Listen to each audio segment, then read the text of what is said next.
prove you find is the key now. Reach your fear and you will all be free now. Community, it's time to get better. You can't avoid it, we're all in this together. Head high, fill your heart with love and light now. Come together and it will be alright now. Come together, you can't run forever. Come together, it's now, oh, it's never. Community, kids are dying in the streets now. Change your mind, unity is all we need now. Community, kids are dying in the streets now. Change your mind, unity is all we need now. Change your mind, unity is all we need now. Change your mind, unity is all we need. Chris Sanders for Community All Unite TV every Thursday from 8 to 8:30 on Comcast Cable and Xfinity on channel 190 and 1097. We are here with the Honorable Mayor Tony Vauss of Irvington, and I am so honored to be here and given the privilege to get the insight from the young man that's doing the big things in the city of Irvington. So please tell them a little bit about yourself and how you got to this position, and then we can go into some of your incentives and policies that you have for Irvington and I want to see what's your vision. What's your total perfect vision of Irvington? Oh, well, great. Well, first of all, man, I'm very happy to be here. Thank you so much for having me on the show. And just for people who may not know, a lot of times we figure we know everything that go on, and there are different pockets. Myself in Irvington, Mayor Raz Baraka, North, Ted Green, East Orange, Dwayne Warren, and Orange. Everybody has their own agendas, but we all work together collectively. Myself, I came into office in 2014, going on my 8th year here as mayor. I'm excited about the direction that my hometown is going in. When I first started, I decided to not be the type of person that would complain about something and not get involved. I wanted to get involved and make a difference. And I wanted to make a difference in my hometown. My goal was never to seek higher office. It was what I can do for my community, my hometown that I grew up in. I went to elementary school here, Grove Street School, middle school, I went to Myrtle Avenue School, and right across the street, Irvington High School. So, homegrown, I'm from here. I care about this community, and, I want to see us prosper, and I want to see us, get to a point where, we believe in one another again. We believe in our neighbors. We believe in our community. We believe that no other community is better than our community. I want to set that type of tone so that we're all together moving forward, because one person is not going to get us where we need to be. It's going to be a collective journey for all of us, and I'm excited about the prospects of Irvington's future. Sure. Now, when you were young, what was Irvington like? I mean, how did it change, and when did it change? I mean, because I know, you probably when you were younger it was a lot different than it is now. Well, it's funny. It's the perception. It comes from the eyes of the beholder. I thought that Irvington was a safer community, like most people, thinking throughout that time. But when we look at the statistics, we start to notice that wasn't necessarily true. But when you're looking at things from the eyes of a young man, a teenager, or a young adult, you don't have the full grasp or understanding of everything that goes into rebuilding a community and making community what it is today. I mean, there's been a big transition, even in the township of Irvington. You think in 1990 was the first African American mayor here, which was Michael Steele. I am only the 4th African American mayor here in the history of this town, and even with me becoming mayor, a lot of our positions or especially our fire department was not predominantly black. It's predominantly white, and this is in 2014 when I took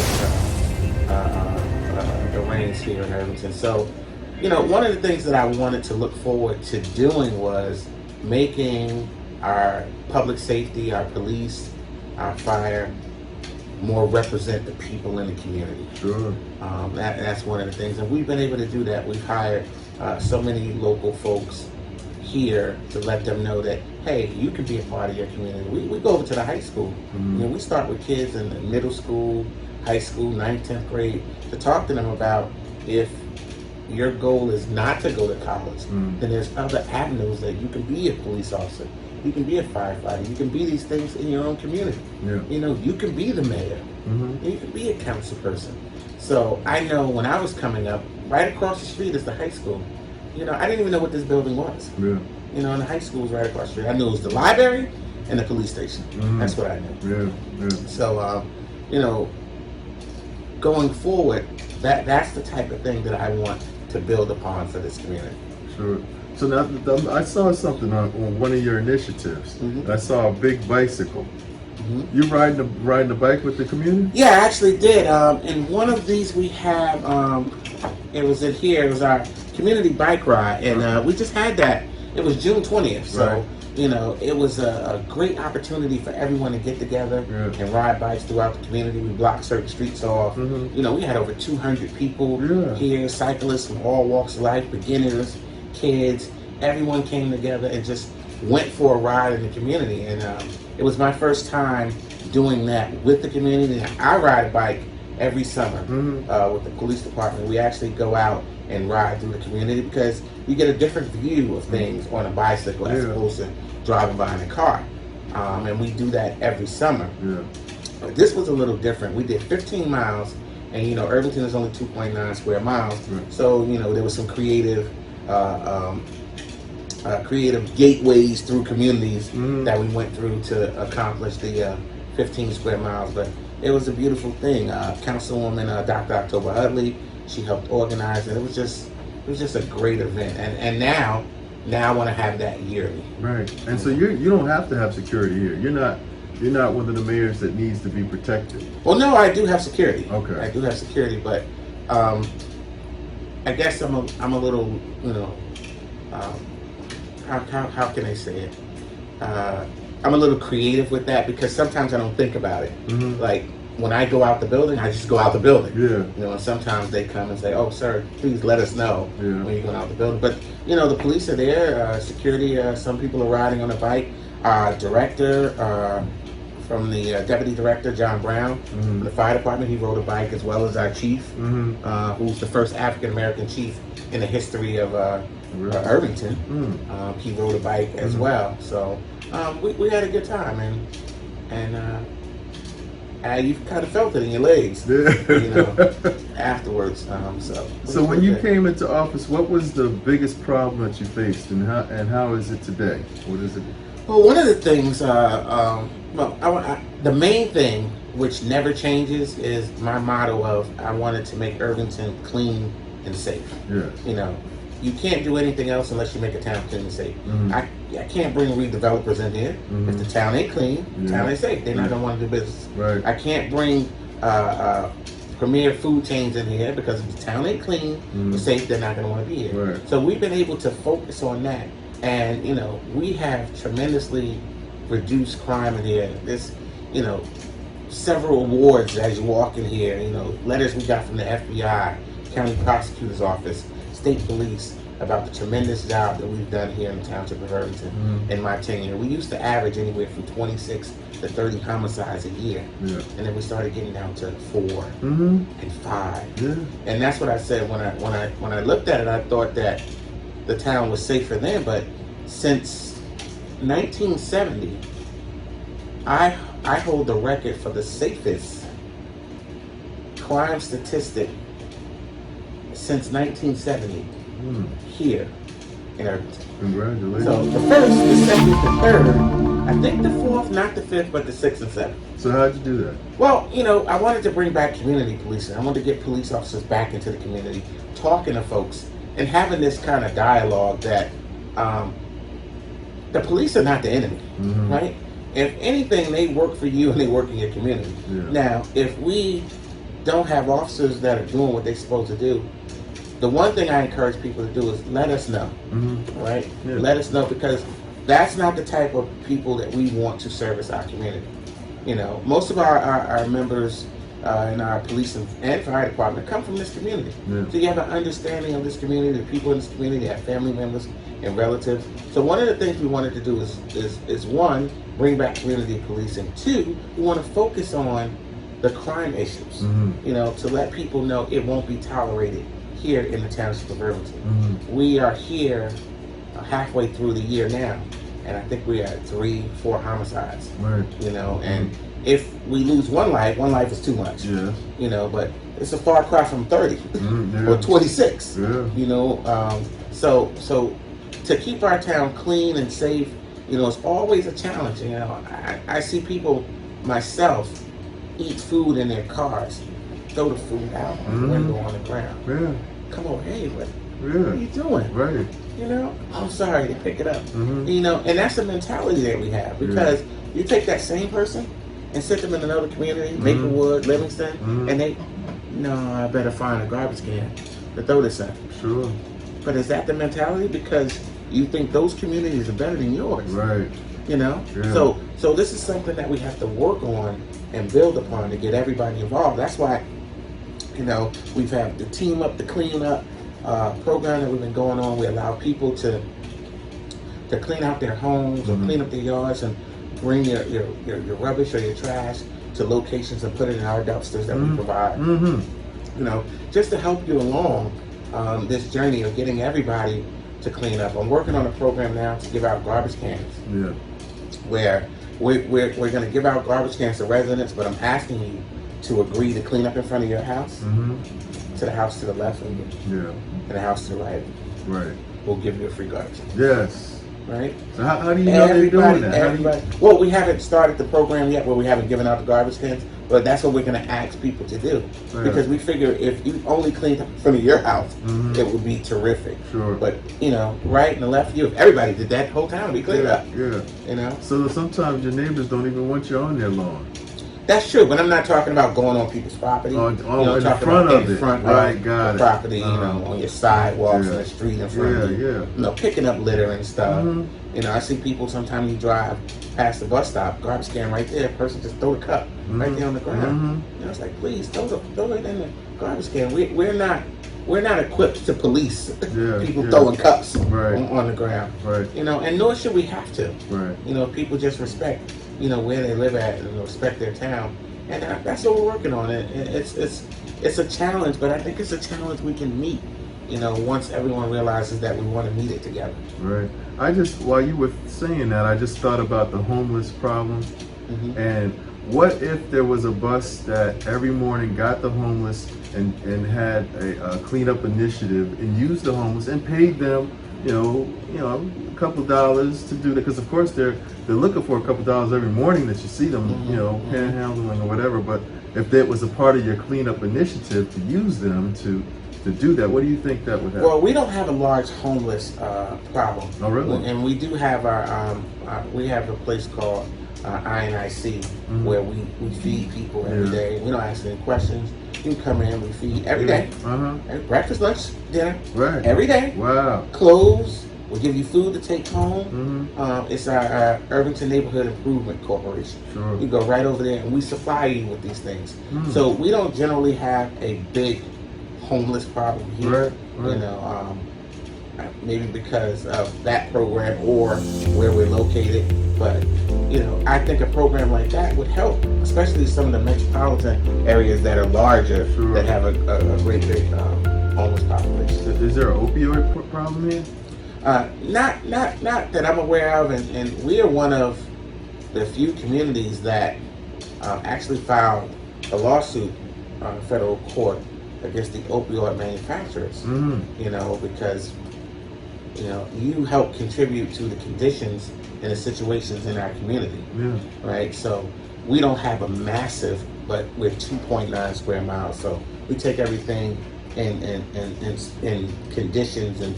You know, we have for our population, we have all sorts of different types of issues, but opioid being a percentage of that, yes, but not a large percentage. So when you had this tax-free for 2 years, So did you have to get your budget to a certain point to even be able to do this program? I know when you got there, was it a lot worse than it is now?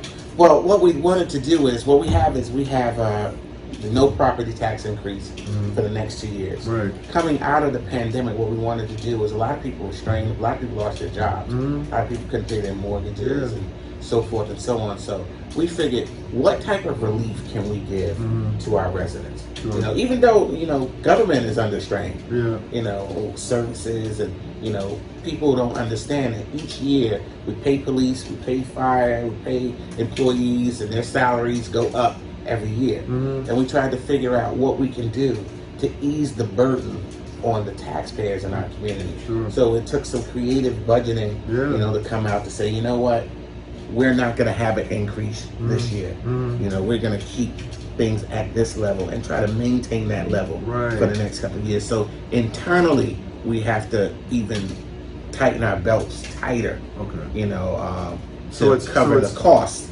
because the cost still goes up, but how we budget for it. So for example, if our budget is around $110 million, with all the increases, we might say, okay, our budget needs to be $120 million at this time. We're saying, regardless of what our issues are, we want to keep it at $110 million without increasing that extra burden, because people are just getting back to normal. They're just getting out of the pandemic. So we want to try to maintain that level. And it's not an easy thing to do.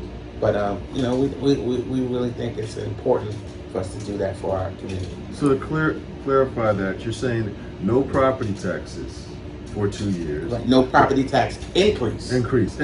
So it's still property tax, but no increase. Got it. Okay. The property taxes increase every year. What we're trying to do is stop it from increasing. Got it. Now, so I don't want you to have to pay no more than you already had to pay. Okay. You know, and we want to try to do that for 10 years, even though services go up, bills go up, you know, contracts go up. Even though that's going up, we're trying to, you know, hold the line there, so to speak, on the increases. So when a developer comes to your town and they ask for, you know, a tax abatement, does that sort of fights against your budget when it comes, or is it easy to get a tax abatement as a developer coming in this town? Well, no, it's not easy to get a tax abatement. I'm really not a fan of full abatements, you know, but it depends on the project and what it brings to this community. You know, you have to assess all of those, and each project is different. You know, some have 20, 30-year tax abatements or partial abatements. So each project is unique, and it has to. We have to take a hard look at that. But we generally are not big fans of abatements for property taxes. Just for coming here to town. What's the projects? You know, is it low income? Is it going to benefit the residents? Here? You know, is it going to do anything for the quality of life for the residents here? Those things we take into consideration. Sure. Now, as far as you said, you don't. Last time I talked to you, you said there's really no police brutality here, so you don't have any any problems with the police. Well, no, it's not a matter of. I don't want to blanketly say there's no police brutality, because there may be people out there who feel like it's police brutality. I'm saying there's no racial police brutality. Right. So there's no, oh, you're a white officer and you're attacking me because I'm a black officer, because 90% of the time it's a black officer and a black person. So there may be some issues there or some underlying issues, but it's not a matter of race. You know, and I've said that. I've been in a few interviews and I've said that, and I always wanted to make sure people understood that the clarity of our town is unique, because some of these towns still have the problems that we found ourselves in a few years ago, where the community, the police department doesn't represent what the community looks like, right? And then that creates a problem. You know, we don't have that, because generally 90% of our police department are black and brown folks, and they from this community, this area, understand. Help me understand, like, the way the government is structured. You were saying education has its own responsibilities and I guess head of education, and of course I guess all the different departments have their own head, and you're the head of government. Right. Could So you explain that? a lot of people don't understand. So the school system and the city government are separate. Mm-hmm. The school gets their money from the state primarily, except for the tax levy that they get from the town. Mm-hmm. They have an elected school board. They are elected. They govern. They have absolutely nothing to do with the town other than the town collects the tax levy and turns it over to the schools. Mm-hmm. Right? So they're their own form of government. Right. So, for example,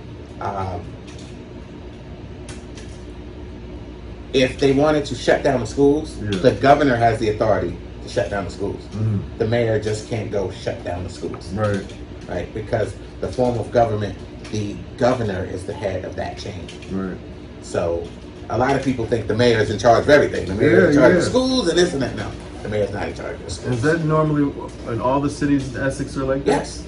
Because everybody thinks it's a big budget that the mayor helps select where the most of the money is going to go to. Nope. Schools do have a big budget. Primarily, most of the time, the school district budget is bigger than the town's budget, Mm-hmm. but it's a separate budget that the municipal government doesn't even vote on or have any influence on. Mm. It's totally separate.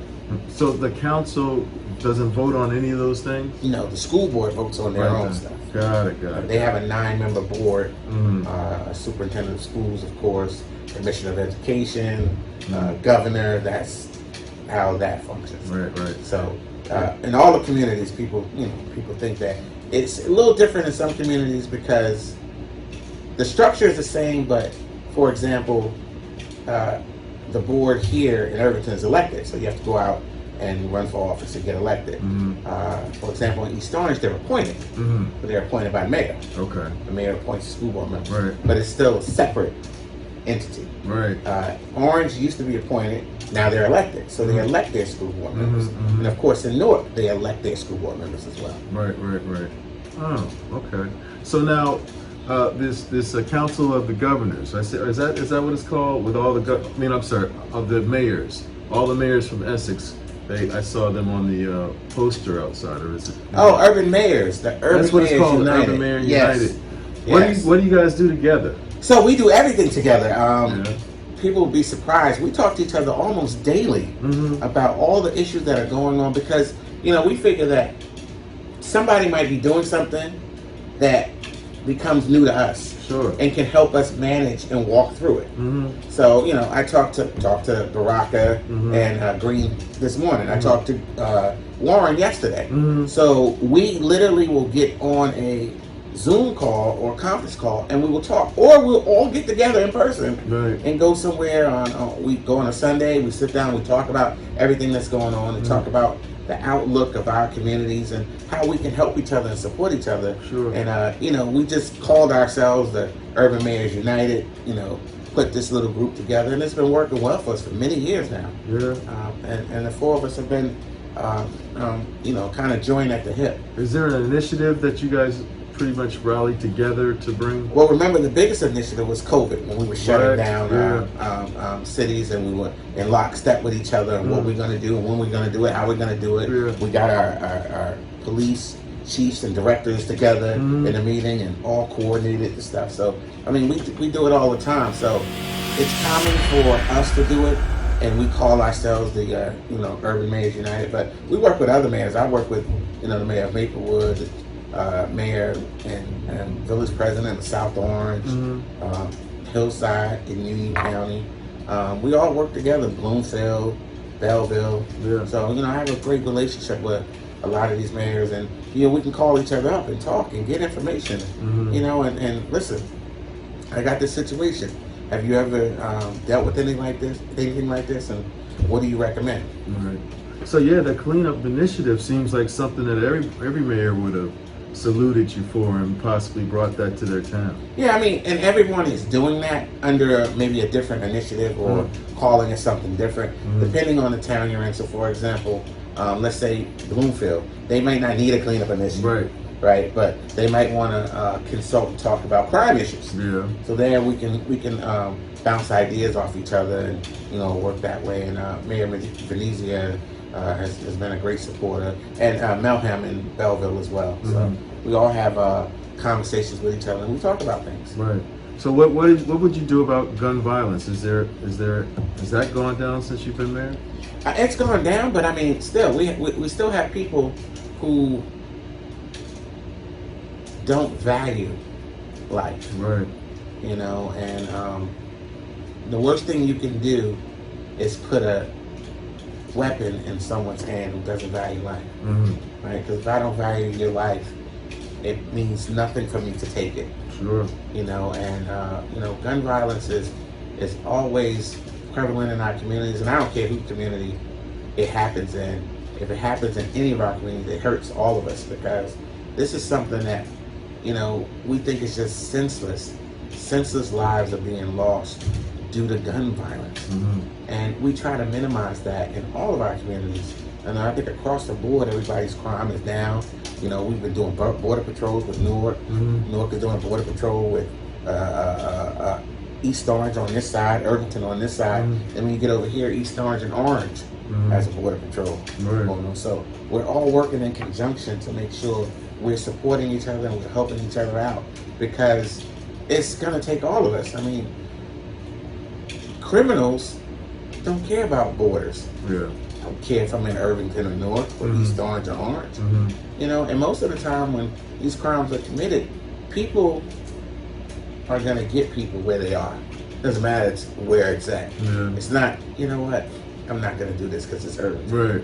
You know, or it's not going to be like, I'm going to chase you, and as soon as you jump into Newark, well, you're out of Irvington now. I can't. No, they don't care. Yeah. You know, so gun violence is still reaches its ugly head in our communities, and you know, we're doing the best we can to get that as close to zero as possible. Yeah. You know, I remember one time I was at a council meeting and I saw you there. And you attend a lot of them, or you attend most of them? yeah, because I try to do two things. I try to attend the council meetings. You want to hear what the community is saying and what they're dealing with. And at the same time, you want to let the legislative branch kind of manage their meeting, because it is a council meeting. It's not a meeting for the mayor. But I want to just be there and kind of hear what's going on, and you know, see if we can jumpstart some of the things. So if you're there and you're talking about a pothole, I'm there. I can hear it. I can address that, you know, right away and try to get on top of it. Right. Difference in here in Newark, East Orange, and Orange, because of how we feel about folks. So we never bought into that. You know, we needed to become a sanctuary city to stop the previous administration from doing what they're doing. We're just saying we're just not going to tolerate that in our community. That's just it. Right. You know, we don't deport people. You know? That's not what we do. We help people. You know. So. I want to thank you, man. We ran out of time. And it's always been going really quick. When we the last time we had the interview was like 40 minutes. I looked around at the time, but you always have great answers. So I want to thank you. I know your time is valuable, and I appreciate this. And Community All Unite TV is going to be here, bro. I want to do whatever I can to support you when you run again, of course. And thanks again. Community All Unite TV, another great interview on Comcast Cable and Xfinity, channel 1097 and 190. Please check it out every 8:30 on Thursdays, 8 to 8:30 on Thursdays. Thanks a lot. Community It's a fight now. right now. It's a fight now. Community It's a fight now. head high, get ready for a fight now. It's a fight now. Eyes wide, it's now. It's a fight now. It's a fight now. Just remember and fill your heart with love now. In your truth, you find is the key now. Reach your fear and you will all be free now.